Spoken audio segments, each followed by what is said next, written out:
Where's Tony? He was supposed to be the one to guide the review this time. Yeah, we've searched all across town. We haven't been able to find him anywhere. Well, isn't this just great? These two losers are just sitting here wasting valuable fucking time, and I'm sitting here trying to not pluck out my fucking feathers. Do you know how frustrating that is? Oh, come on, it's been about 5 hours, and I don't know about Trey, but my butt is getting sore from sitting here all this time. We might as well just do the review. Hold on, I gotta take that.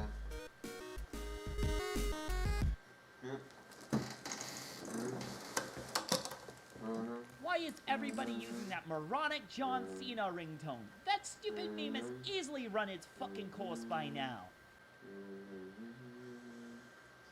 Okay, why the heck do I have to do Radiohead guided? I did all the 16 other reviews unguided, and those went just fine. Oh sure, that just sounds fucking great. Next thing you'll be telling me is that we should let Donald Trump be elected for president. Well, no, but... Sir? Or you'll be suggesting that we just let ISIS run the fucking world. Well, no, but... Sir? Or we should just let George Lucas come out of retirement and start directing the new Lord of the Rings movies. For fuck's sake, sir, it's Tony. Finally, the fucker called back. What did he tell you? He says you gotta guide the review on your own. He's got some prior business to do. What? No, I can't fucking do this. I ain't no chump. I refuse. Sir, he said if you don't do the review, one of us is gonna have to execute you. Well, doesn't look like I have a goddamn choice, do I? Son of a motherfucking fucking niche motherfucking review, Radiohead. Do you have any idea what it's like that fucking creep song? Yeah, they're all fucking creeps. You know what? You're all fucking creeps. Fuck this show. Fuck everything. Okay, I need to calm down. Okay, I need to get a hold of myself. Fucking Radiohead. Why does it have to fucking be Radiohead? Okay. I'm calm. I'm cool. Last time we talked about Radiohead's 3 biggest albums, from the Bends all the way to Kid A. By this point, they had already become a legendary band with a massive following. Even after they got all experimental and weird, people still worshipped them. It's like the band couldn't escape the fame and critical acclaim now attached to their names. yeah, because who wouldn't want to be adored by millions of fans who literally kiss the ground you walk on? Yeah, not to mention the relentless hounding by the press, the obsessive stalky fans, the never-ending tour schedules. Okay, fine. You've made your points. It kind of sucks to be famous, doesn't it? Not really. Actually, all those things are part of my fetishes now that I think about it. What? Don't judge me. I was born this way, like Lady Gaga said. What? You are a sick man, Randy.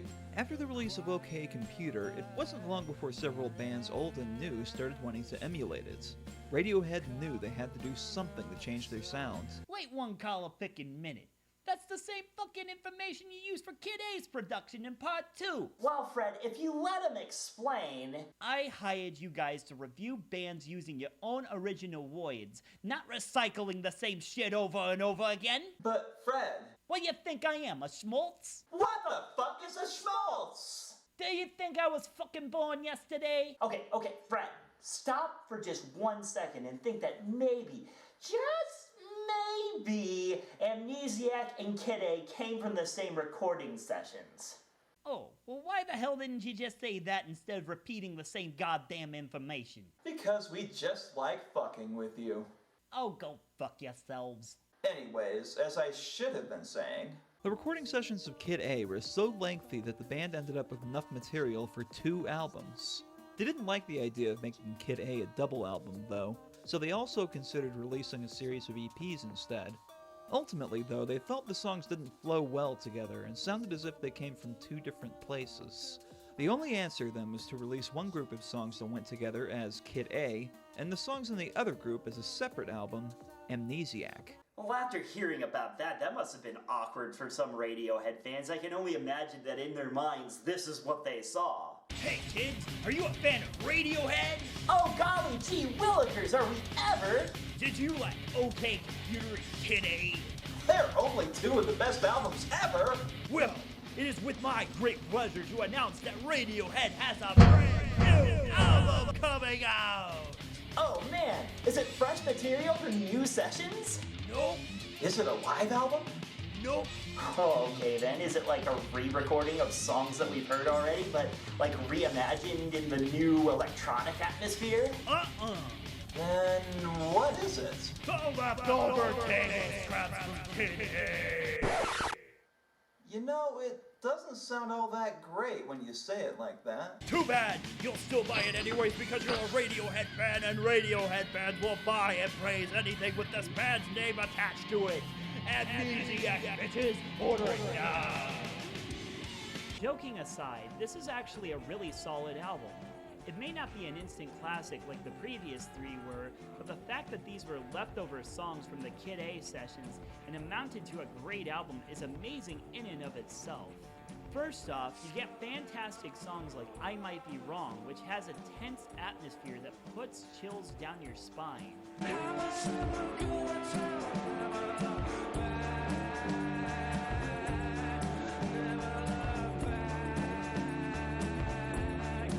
There's Knives Out, which places you in another intense atmosphere, only this time it makes you want to duck and cover from an army of knife-wielding maniacs.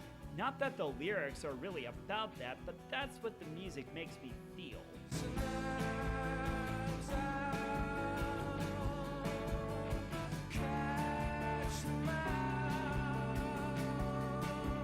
I stated in the previous review that Kid A was a grower, and that I didn't get it right away. But Amnesiac was more instantly likable for me. It brings back more traditional band arrangements, and I think that's what I missed listening to Kid A. The only song that was not from the Kid A sessions is the closing track, Life in a Glass House, which was recorded with the Humphrey Littleton Band after Kid A was released. The jazzy vibe the song has to it gave Johnny Greenwood the idea to ask for Littleton's help personally, since Radiohead were feeling a little stuck having never done a jazz song before.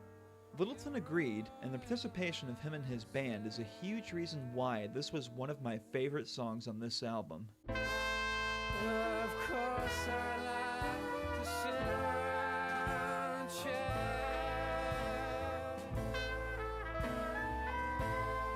There are a couple of minor nitpicks I have with this album. At times it can get overly experimental.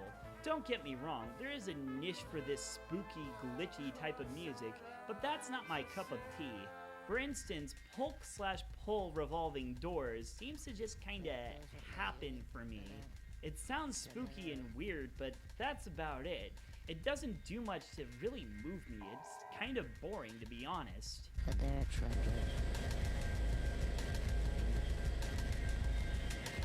But there's only like 2 or 3 tracks off of this album with that problem, and you have to give the band props for having a whole other collection of songs to serve as a companion for Kid A. This album also features a song by Radiohead that I personally think ranks among their best, Pyramid Song. Wait. No.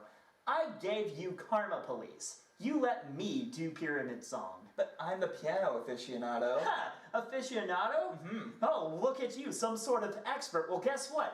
Hey, excuse me. I can actually read the notes on the sheet music, unlike you, who had to teach himself how to do it by ear. And you know what's interesting? Despite all your studying of the piano, you still suck at playing it. Excuse me. Where the fuck is your piano? Oh, what do you I have a piano. What do you think you are? Okay, both of you shut the fuck up. Neither one of you are going to review this song because I'm going to, since you two children can't seem to agree on it. You know that creepy-ass piano line that plays at the beginning of Halloween? Well, this puts that fucker to shame. And then that orchestra just comes in and just draws you into the song and creeps you out all the more. It makes you feel all unsettled and shit, yet somehow it uplifts you in such a way that you could never even fucking expect it. It's like my old girlfriend, Susie. She used to creep me out all the fucking time. But then, when we went into the sack, everything was just fine. Because she made me feel like everything was okay for once. And that's the way this song makes you feel, despite its unsettling atmosphere. Wow, that was surprisingly easy. And I haven't even heard that song before. That was actually surprisingly pretty good. A bit too much swearing, and including your girlfriend in it was a bit much, but you got the job done. You did it well. Probably better than I could have. I could just fire both of yous and do this on my own. A monkey can do what you do. After the long and arduous recording sessions of the previous two albums, the band decided that something had to change for the next album to make the process a little less stressful. The plan to make this happen was to record every song live in one take with limited overdubbing to save time and make the process quicker. Nigel Godrich also suggested a new recording environment, and in September 2002, the band relocated to Ocean Way Recording Studios in Hollywood, where they spent the next 2 weeks recording several takes of one song each day. This album brought back their early guitar rock sound while still maintaining some of the electronic elements of the last two albums, and was the last to be released through Parlophone, since their 6-album contract was fulfilled. I don't want to review this one. Why? Because it's fucking boring, that's why. But I actually kind of like this. No way are we talking about the same album. Hail to the Thief, right? Okay, listen, asshole. I listened to this back in 2009, and let me tell you, I fell asleep in the middle of it. I'm not listening to it again. What? Are you seriously trying to tell me you listened to this album 6 years ago, and you were bored by it, and yet you're still trying to review it right now? Well, my opinion is just that good, isn't it? No, Randy. Hear it again, right now. Your taste in music changes over time, you know. Okay, let's get ready for the snooze fest, people. Wow, that was a grower. I know, right? Time to spin it again! No! Okay, it just grew on me even more. I think I'm ready to review it now. No, it's time for round 3! No, okay, Trey, I get the picture, okay? You I sure? like the album now. Okay. Okay. Alright. I think we're good. Let's review it then. Hail to the Thief is a grower album, probably even more so than Kid A. The first time I listened to it, I didn't think much of it, but after 6 years, repeated listens, and many attempts to give it a shot, I actually really dig this one. I mean, it's no classic, but it's up there with some of the band's best work. As far as trying to actually follow up Kid A and Amnesiac, this is a killer album to come up with. First off, it's complex with some jazz bass rhythms going on in the music.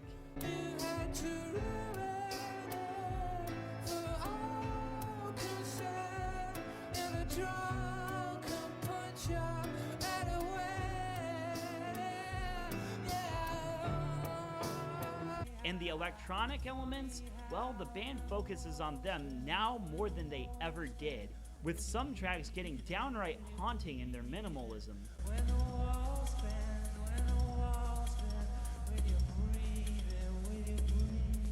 And let's talk about those lyrics. Those are some very, very complicated ranty lyrics. Tom sounds almost downright insane on here.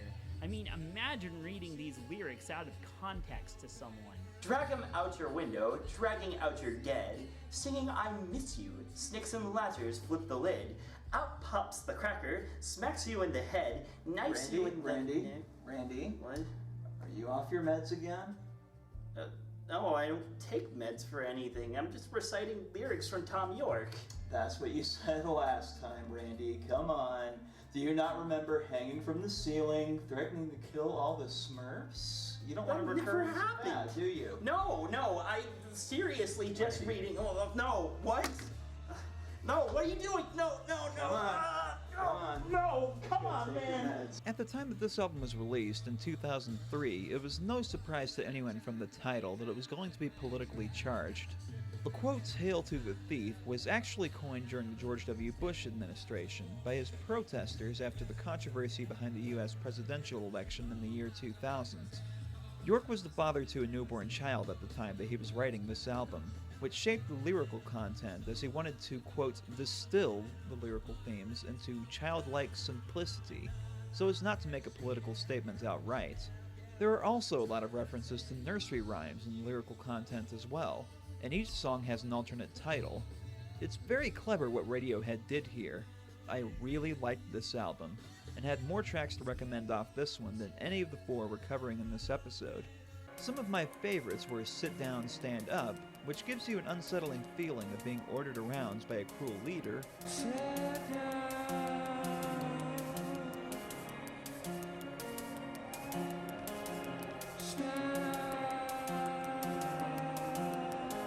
and We Suck Young Blood, which makes you feel a little off balance with its incredibly haunting piano line and slightly off-tempo rhythm.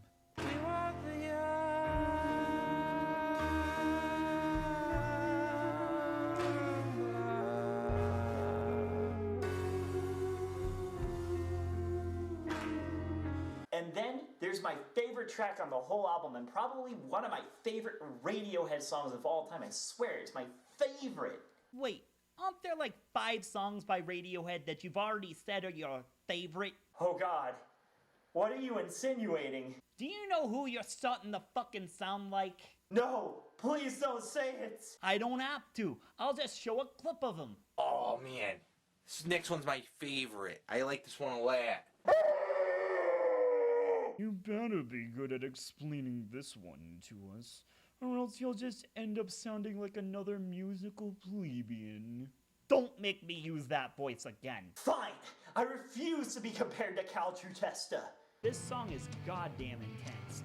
It has this clunky, heavy rhythm that sounds almost tribal, and the vocal harmonies are incredible. This is absolutely, without a doubt, my favorite Radiohead song because it sounds so unlike anything Radiohead or any other band for that matter had put out at the time.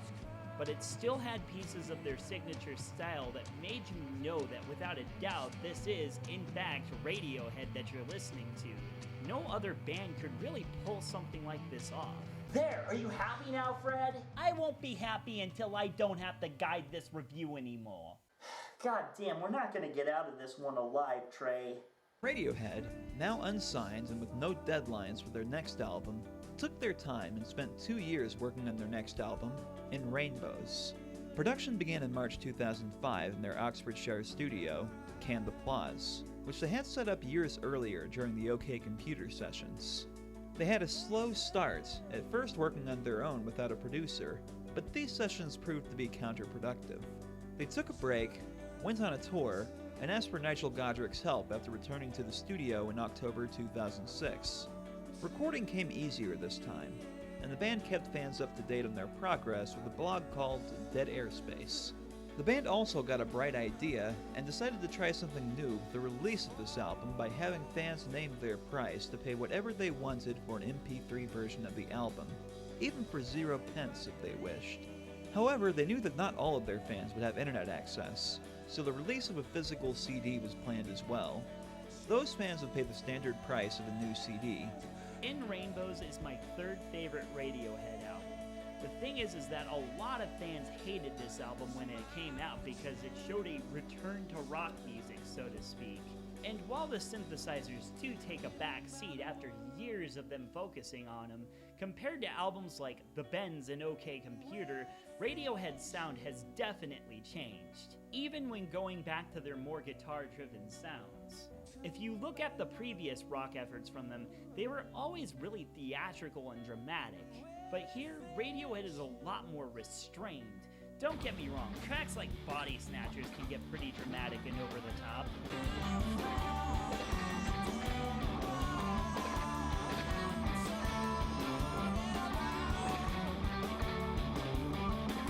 But this album's best tracks are the quiet, guitar-driven sounds that still hold a level of intensity to them. For instance, there's the song Reckoner, which is another contender of my all-time favorite Radiohead song. Hey, you're getting closer to sounding more like that Mr. Chichester guy I was talking about. Shut up! Anyways, I usually like to look up the sheet music for some of my favorite bands, and I found the sheet music to Reckoner. I started to play around with the instrument settings on the software, and somehow got it to start sounding like an a cappella choir. This influenced me to try to make an arrangement for that when I was practicing voice leading and composing for my music theory class. I never quite finished it, and it's long gone on an old computer, but hearing this song just makes me yearn to complete it and have a choir perform it. I mean, just listen to this portion and tell me you can't imagine a choir sounding kick-ass doing it.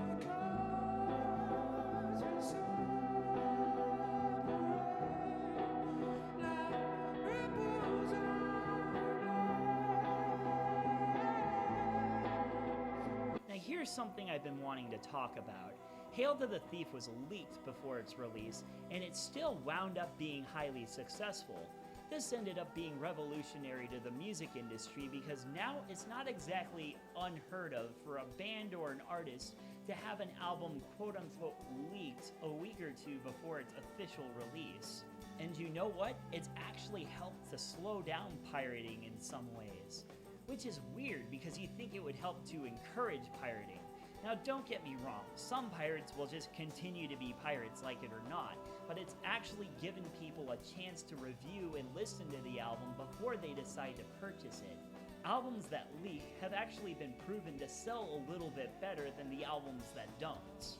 And when Radiohead decided to make In Rainbows Name Your Own Price, it just proved it even more that the internet had changed the music industry forever.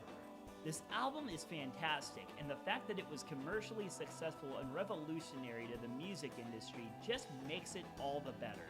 This album didn't blow me away as I thought it would, but there are some real Radiohead gems on here, like Jigsaw Falling Into Place,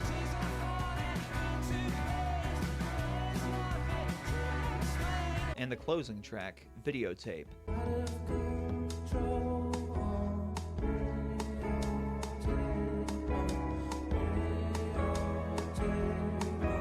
It's a very stripped-down piano ballad, sure, but it had been a while since the band had done something like this, and I think it was a very welcome change to bring that element back in this album. Wow, we really are giving Radiohead a lot of glowing opinions. Yeah, I know, but I think it's making us sound like a couple of ass-kissers, quite frankly. I mean, isn't there anything at all we can do to make it sound less like hipster tools? Well, the next album is King of Limbs. Son of a... By this time, the band had used a lot of different recording processes and wanted to try something they hadn't touched yet. Someone suggested sampling and looping, and they took the idea and ran with it. This meant they only had to record short samples of different instruments and sounds, which would be looped using the software that was specifically designed by Johnny Greenwood. For most of the songs, the music came first. Then York would hear the samples and build a melody and lyrics around them. The sampling and mixing of each sound would of course mean performing the songs live would be tricky, and the band enlisted Clive Deamer, the drummer who toured with Portishead, as a second drummer to join them in a live setting. The band recorded in Los Angeles this time around, and King of Limbs spent just over a year and a half in production before being released only a month after recording had been wrapped up. Here it is, Radiohead fans, get your torches and pitchforks ready. We're about to rip this album a new one. Kinda. Wait, what do you mean by that? Well, this album isn't as bad as we hyped it up to be, but that doesn't necessarily make it good either. I mean, well, maybe good, but not great. Okay, so this album is a bit of a challenging listen, and not in a way that it grows on you like Hail to the Thief or Kid A. First off, ever since Kid A, Radiohead has been showing tendencies towards being a more rhythmically driven band and letting melody and harmony kind of take a back seat. And while this worked in Kid A's favor and several of the other albums after it, it seems like this concept was taken a bit too far for the King of Limbs. Don't get me wrong, Johnny Greenwood is still playing some pretty complex riffs on it, but they aren't as engaging as they were on the previous albums. The fact that the band had to tour with 2 drummers in order to make this work in a live setting just proves how percussion-based this album is. And while I give them respect for it, I've gotta say that it's one of my least favorite albums by them, but I still understand the appeal behind it, as many Radiohead fans do genuinely love this album. I have to agree with Randy on this one. There are 1 or 2 songs on here that caught my attention, but as a whole, the album just isn't that interesting. Even Tom York seems to have run out of the kind of lyrics and vocalizations that grabbed my attention on previous albums. He is very much on par with the song Morning Mr. Magpie,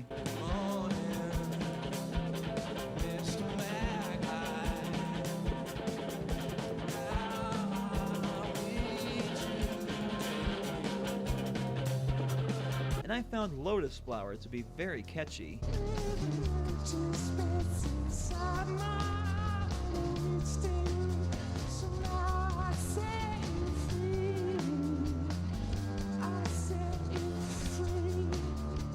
But there really isn't much else to this album.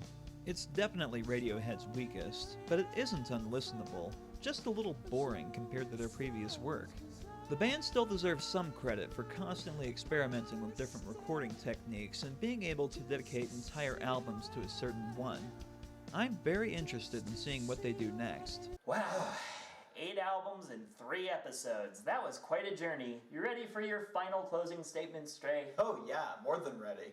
I'll admit that going into this, I'd heard all the Radiohead Coldplay comparisons, and wasn't quite sure what I would think of them as a result. Nevertheless, I kept an open mind and swore I'd give them a chance. What amazes me the most about these guys is the fact that they're still together. Seriously, I found out from all the research I did over the course of this review that they pretty much get at each other's throats at least once in the production of every album, and they've almost broken up several times, but here they are, still working together as a team. I'm sure that every band goes through rough patches, and as noted in cases like Oasis, they don't always end well. But Radiohead have proven that you can overcome all of that for the sake of making great music. I now have a great amount of respect and admiration for them, not only as artists, but also as people. Okay, so Radiohead are one of my all-time favorite bands, but you know what's even more bizarre? The fact that I never had one of those big life-saving moments that a lot of fans like to talk about. Radiohead fans, you know exactly what I mean. Those songs that got you through the rough breakup, or the time No Surprises inspired you to seek help for your suicidal thoughts, or any of those other dozens of songs that have helped people make it through rough times. I didn't discover Radiohead at a time of my life when I had problems like that. I discovered them during my college years after I'd already heard The Smiths and Arcade Fire. Radiohead are one of the greatest bands not just of our generation, but probably of all time. And the emotional effect their music has on people just proves it. I don't need a band to pull me out of a fire to know that they are important. Their music has always been a big part of my life, and I'm forever thankful for that. But on top of all of that, they're still incredibly adaptive, skilled, and creative. Seriously, give these guys a try if you haven't. You certainly won't be too disappointed.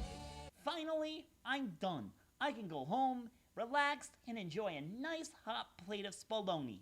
Actually, not just yet, sir. Oh, what now?